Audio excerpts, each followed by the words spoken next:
Viewers, तो आज हम बात करने जा रहे हैं कि जो क्वेश्चन नंबर 11 ओमिट हुआ है उसे ओमिट होना चाहिए था क्लास 6 एंट्रेंस में या नहीं होना चाहिए था। क्या ये सवाल सही था? क्योंकि आपको कुछ बच्चे हो सकता है उनको ये लग रहा हो कि हम तो इस सवाल को सही करके आए थे, इसको डिलीट क्यों कर दिया, डिलीट होने की वजह से हमारे नंबर कम हो गए। हो सकता है पहले वाली आंसर की वजह से आपका सही आ रहे हों। ठीक है, तो ये सवाल था कि ग्रह शब्द का पर्यायवाची कौन सा शब्द इनमें से नहीं है। यही था ना? अगर कहीं गड़बड़ हो तो आप मुझे बता दीजिएगा। नहीं है ना? तो ये हमारा सवाल था। अब इसके लिए मैंने देखा कि ग्रह के पर्यायवाची क्या होते हैं। ठीक है, तो ग्रह के पर्यायवाची होता है घर, आल्य, सदन, है ना, ऐसे कई सारे वर्ड्स होते हैं। तो अब मैंने ज़रा ऑप्शंस को मैच किया तो घर, ग्रह का मतलब होता है वो जगह जो किसी काम के लिए इस्तेमाल होती है। इसी तरीके से घर का मतलब भी हम रहने के लिए इस्तेमाल करते हैं। आलय का मतलब भी घर ही होता है, जैसे कि पुस्तकालय, शौचालय, विद्यालय, है ना। तो उसका भी मतलब वो होता है कि किसी पर्टिकुलर काम के लिए यूज़ होने वाली जगह। तो घर और आलय ये दो शब्द तो हो गए।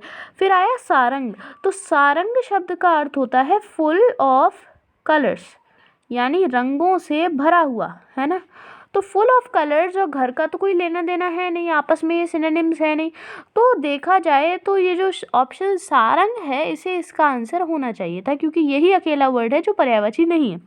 लेकिन अगर हम ऑप्शन डी पे जाते हैं तो ऑप्शन डी है सघन, जो कि थोड़ा और ज़्यादा कॉम्प्लिकेटेड है। क्योंकि जब मैंने देखा कि ग्रह शब्द के पर्यायवाची क्या होते हैं तो उसमें एक वर्ड था सदन, और अगर आप सघन और सदन को मिलाएं तो सिर्फ हमें एक बेसिक सा छोटा सा डिफरेंस नज़र आता है, वो है गा और दा का। यानी ऐसा लग रहा है कि दा जो है वो मिसप्रिंट होके गा बन गया है। तो ये सही सवाल में हो सकता है घर, आलय, सदन और सारंग ऑप्शन रहे हों, लेकिन मिसप्रिंटिंग की वजह से ये ऑप्शन सघन बन गया है।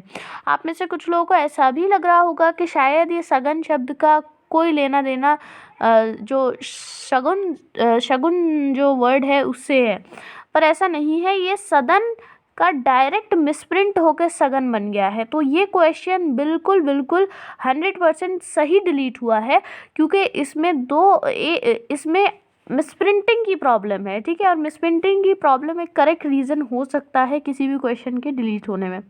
तो ये हमने बात करी अभी क्वेश्चन नंबर 11 की, ओके, 11 की। और बाकी क्वेश्चंस पे मैं वीडियो बनाऊंगी ताकि आप उसे देखें और सोचें कि क्या डिलीट सही हुआ है या नहीं हुआ है। ठीक है, okay, thank you for watching, and please subscribe to my channel, that is Target AMU, for watching more such videos and be connected to my channel.